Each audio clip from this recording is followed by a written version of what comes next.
"Nice jacket, Grandpa," one of the students mocked, his voice slicing through the buzz of chatter in the high school gymnasium. The comment hit like a slap. A ripple of laughter followed as phones came out, thumbs racing to record. In the middle of the crowd stood a teenage boy, rigid and silent in a worn olive-green military jacket. The patch on the sleeve was faded, frayed from age, softened by time. Most kids saw it as a costume. Some thought it was a joke, but to him it was sacred. Someone snickered, "Did you get that from your granddad's closet or a thrift shop?"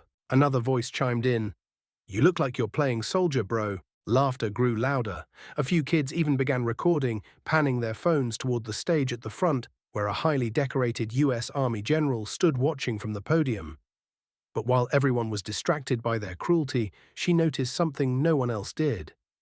The insignia stitched onto that jacket's arm. She went completely still, her speech forgotten, her posture stiffened, not from anger but from recognition, her eyes locked on the boy. With slow, deliberate steps, she descended the stage. The room fell quiet. Heels echoed across the polished gym floor as students turned in confusion, whispering among themselves. She walked straight up to the boy, and then, to everyone's disbelief, she saluted him. The air was sucked from the room. Everyone stopped breathing. Phones lowered. The boy looked stunned. He didn't move.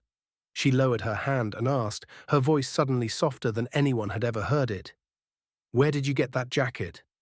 "It was my dad's," the boy replied, "Sergeant Matthew Ralston. He wore it during Operation Redridge." The general stepped back, visibly shaken, her throat tightened as emotion cracked through her steel composure. She turned slowly to face the students.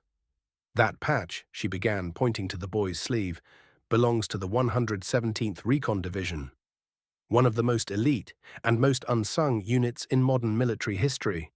They ran silent ops deep in enemy territory.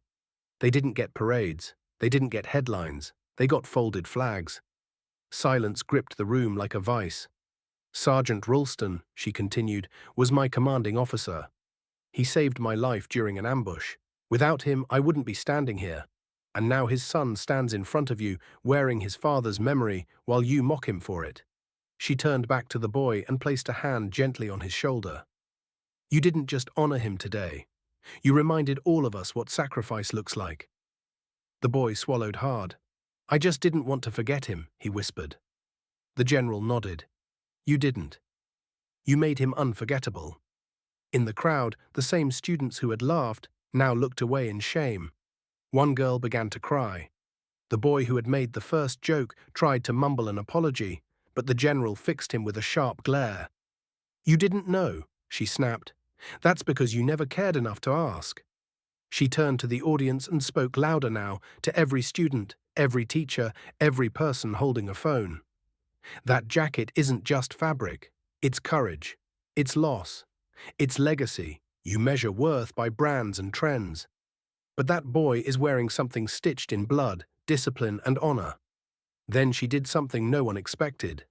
She invited him to the stage, walked him up with pride, let him stand beside her as she finished her speech, not about her medals or achievements, but about respect, dignity, and how the quietest person in the room is sometimes the strongest. She ended not with applause, but with silence, the powerful kind that makes you reflect. And then the clapping came. One by one, students stood up, not out of peer pressure, but because they understood. They clapped not for her, but for him, for the jacket, for the man it once belonged to, and for the boy who wore it like armor. After the assembly, students lined up to apologize, to thank him, to ask about his dad.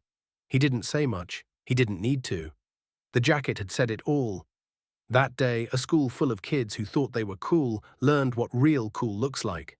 Not loud, not trendy, not viral, but faded, quiet, and unshakable.